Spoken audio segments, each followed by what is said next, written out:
This time 2 months ago, BattleBit Remastered launched into early access. The reception of the game was insane, unexpected even. I mean, cracking 80,000 concurrent players is no small feat for a game and dev team of this stature. So, 2 months on, and how's the game doing?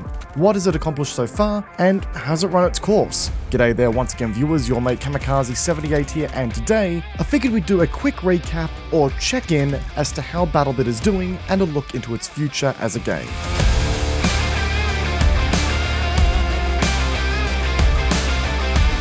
So folks, there's no denying that BattleBit Remastered's developers have been extremely busy since the game went into early access on June 16th, I believe the release date was. And just to rattle off a few of the major accomplishments and releases the developers have hit as late, we've seen 5 new weapons launched into the game alongside the game's actual launch, with at least 14 more weapons being confirmed to be on the way in the near future. We've had brand new vehicles added to the game in the form of the RCB-90 attack boat, with some reworks happening to other vehicles across the board. We've seen brand new maps and numerous reworks to the in-game's map pool come to the game. So far, Moltu Islands, District, and Wine Paradise have all seen major reworks that basically changes their playstyle completely, and at times makes them look like a brand new map altogether, with Tensortown and Namek getting added to the game either at launch or soon after. On top of that, we've got another new map in the works allegedly right now that I believe is going to take primarily on a naval combat focus, really giving the new naval vehicles and the developers' interest in naval combat a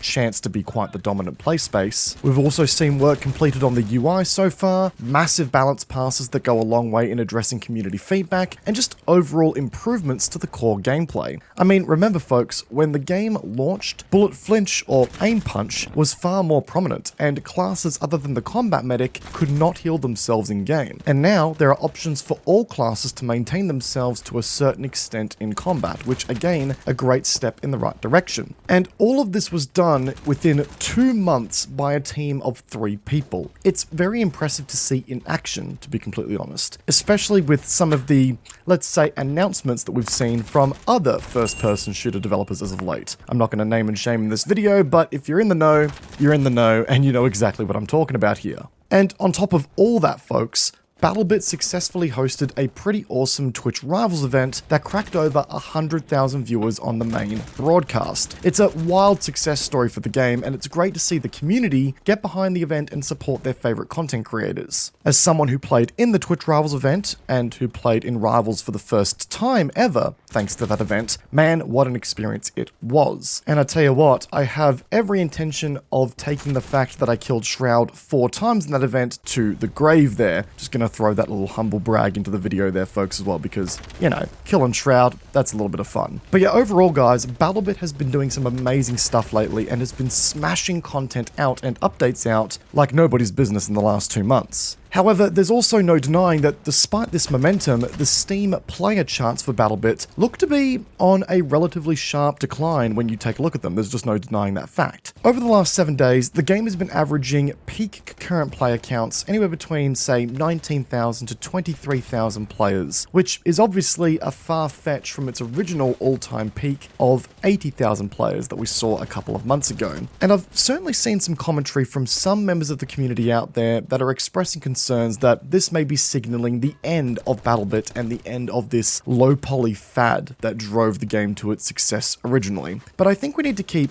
a few things in mind here when it comes to BattleBit as a game, folks, right? For one, BattleBit is not a game that is encouraging players to stick around to complete time-limited battle passes or limited time content. With a lot of games out there competing for your attention right now, and that's more than ever nowadays, BattleBit is trying to compete for your attention, yes, but it's doing so by simply being a pretty well-polished and fun game to play. It's really letting its gameplay speak for itself and not baiting you and switching you into this fear of missing out mentality to keep you playing the game for the long haul. Which, yes, while that may mean less player attention as other games really try to feed off of that fear of missing out, it does mean that players are likely to return to BattleBit as they see fit and as it fits in their schedule when compared against some of the other releases of timed content that other games are doing that they may be playing at the same time. BattleBit is a game that will always still be here for you to come back and enjoy as it works for you and at your own leisure. And I think there's something to be said for BattleBit in that particular situation because, again, it means players are coming back not just to grind out the next hot cosmetic or the next big thing. They're there to play the game because it's legitimately fun, and I think that works a lot to BattleBit's favor. I also think we saw a lot of people play this game hard on the launch. I know I sure as hell did, because it filled that big Battlefield-sized gap that we'd all been feeling for a long time for a lot of people. So I know a lot of people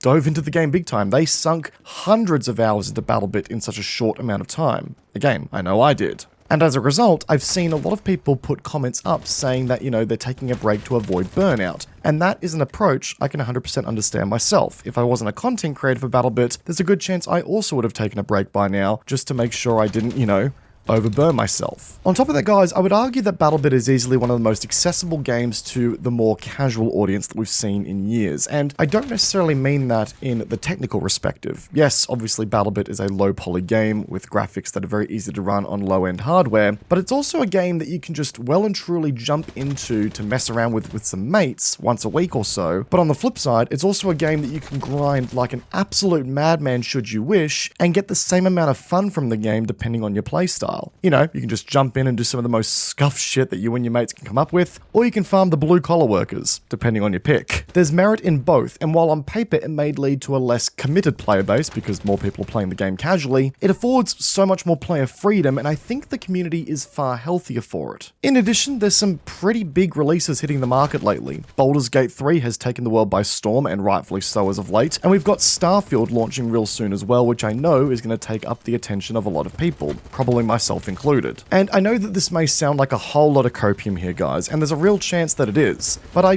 don't think BattleBit is in that kind of death spiral that some are painting it to be. Yes, the game isn't retaining anywhere near as many players as it did on day one, but that's pretty natural for these kinds of games. And I also think it's fair to say that based on what the developers have been saying and what they're working on, the game's got a pretty bright future ahead of it. As we all know, community server hosting is on the horizon and is in fact fast approaching real quick, which is going to give the community some much needed ability to really tailor the BattleBit experience to their preference and also build sub-communities around that. And that sense of community and that sense of having a home within that wider community of BattleBit does go a long way in retaining player base. I mean, take a look at some of the older Battlefield games that have dedicated communities still playing them on dedicated servers. Again, it builds that player retention, and it builds that sense of belonging within that community. With that being said, I do have some reservations about community servers and how it may fragment the community far too much, but again, that's something I want to discuss at a later time, and I'm not going to include it in this video. We've also got to remember, guys, and I know this is easily the most copium sentence that I've said in a video in a long time, but BattleBit Remastered is 2 months into early access. This is not the game's final form. We know the developers have got big plans for the game to really build out its experience and what it offers, and the BattleBit Remastered that we are playing right now is very likely going to look entirely different to the BattleBit Remastered that we'll be playing once the game goes into that full release.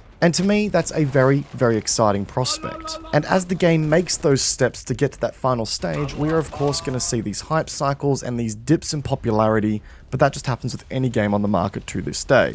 And I think that the 80,000 players who were early adopters of BattleBit Remastered as it went into early access will continue to come back and check out the game as it continues to make these polishing improvements and get it to where it needs to be. We have to remember that the Milsim mode is also coming in due time as well, and of course we've got a lot more content coming to the game with at least 14 weapons. So again, it's not like the game is slowing down as far as development is concerned, and the developers appear to be very committed to getting this game far and beyond. So folks, that right there is a quick recap on BattleBit Remastered over the last 2 months, where it is now and where it appears to be going in the near future. Just figured it'd be a fun little conversation topic given that the game has been out for a while, and I always like to go back and sort of, remind myself as to what the game has accomplished so far and, how that informs our future trajectory as a game and as a community. But let me know your thoughts in the comment section down below. Are you happy with how BattleBit is progressing? Do you think the dip in player count is something to be worried about? Or is it just part of this game's natural lifespan, let me know. If you enjoyed the video, be sure to backhand the like button, as it does go a long way to supporting the channel and with the YouTube algorithm and all that fun stuff. And hey, should you find yourself hitting the like button and you've made it this far, but you're not subscribed yet, why don't you go ahead and change that and hit that subscribe button down below, guys, to stay up to date with all future content releases. And as a reminder, check out all of our social media links down below, including our Discord, Twitch,